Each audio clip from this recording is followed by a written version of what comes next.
I think you found your next not so average top five. There it is. Man. Now Okay. speaking of legends that they had on the hot seat, I think throughout this guy's entire career he was through the hot seat. You know, from the first day he stepped on the court and gave Jordan that little move. They took it away after that. They said you can't do that to you can't do that to the GOAT. What's wrong with you?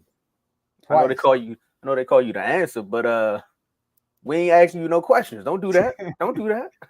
So we got to react, man. The 76ers say that Iverson sculpture will be going up on their Legends Walk. Say it will be unveiled April 12th. A little teary eyed, man. You know, he will be the 10th installed on the Legend Walk as an honor to the 76ers greatest player in the franchise's history. And reaction to it is, man, well deserved.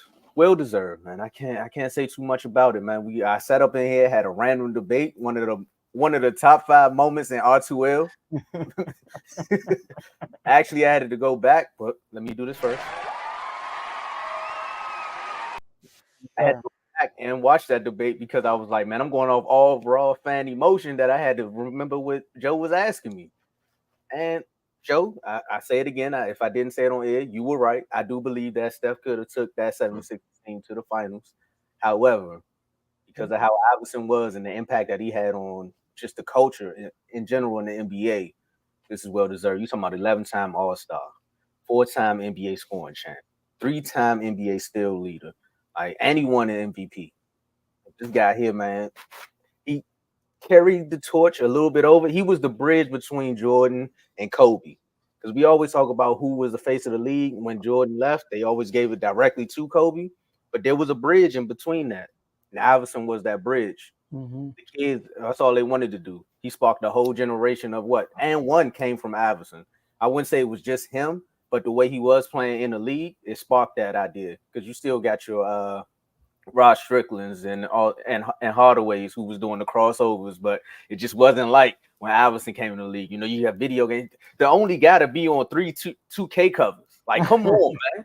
There's just too much that you can say about him. With the playing style and just from him leaving, he even was on the Denver team that kind of looked like the 76ers. Shout out to Melo, J.R. Smith, and all them. Chauncey Billups. Like, there's just so much you can say about Iverson, but for the 76ers to be doing this, man, this is a moment. I still got some questions. I still got some answers upstairs in the closet. I might have to dust those off and throw them back on. But hey, man, I'm happy Mm, for let's get it. Yeah, man. Well deserved. I agree with everything you said. Iverson, what? They say he's 6 foot, but he probably what? 5'10", 5'11". Iverson was small. him, All man. right. And look at the competition he went against in his career.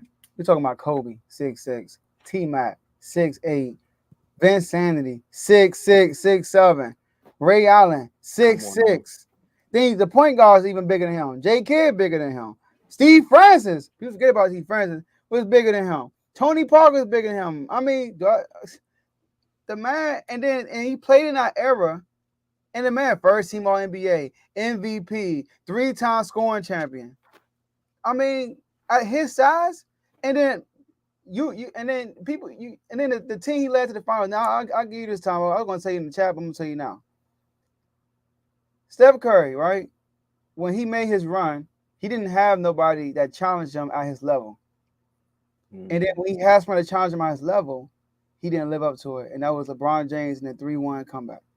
Also, Kevin Durant, when he challenged him, Klay Thompson dropped 40 points in game 6. And Steph followed his lead in that game 6. He closed the deal, but he followed his lead. I can't think of a time when somebody went toe to toe with him throughout a whole 4-7 game series. Vince Carter.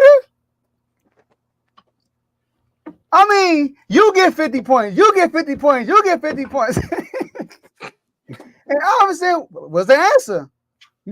So he's a dog, man. He's a definition of a dog.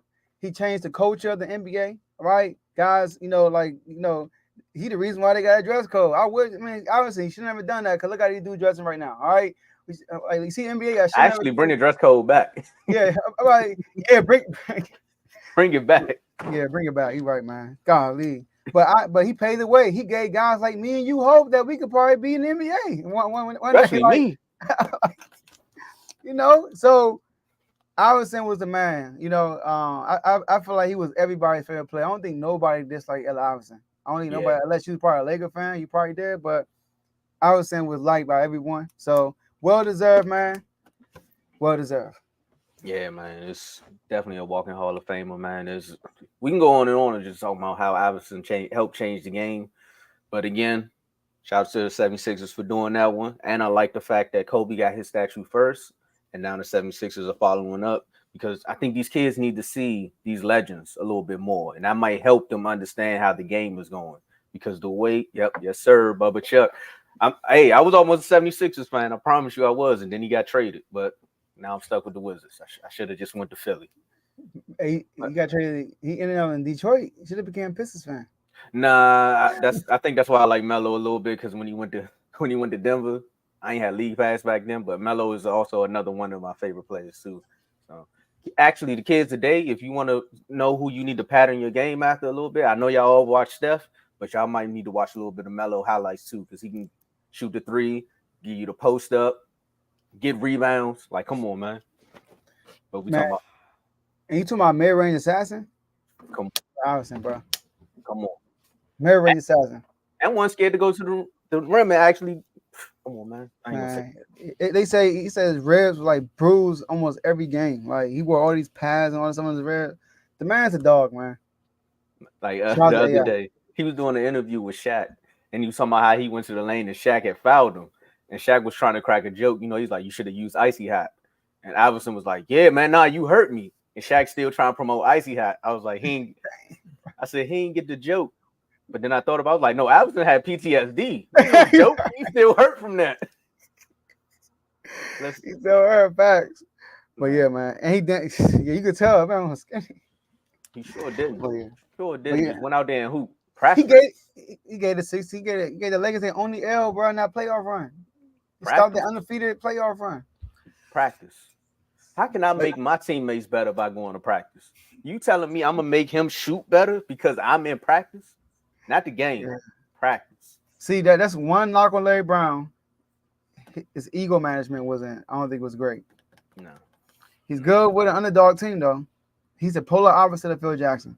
Polar opposite. You're right. So let's wrap this up, man. Great show. That's your boy. I knew you would like that topic. That's your boy, man. Iverson. That's your boy. Come on, man. And you gave my man some props, though. Thank you, Joe, because I needed that day. It's like Vince. Y'all know what I'm talking about. Go to the archives. Go to YouTube. Allen Iverson versus Steph Curry. Refuse to lose sports.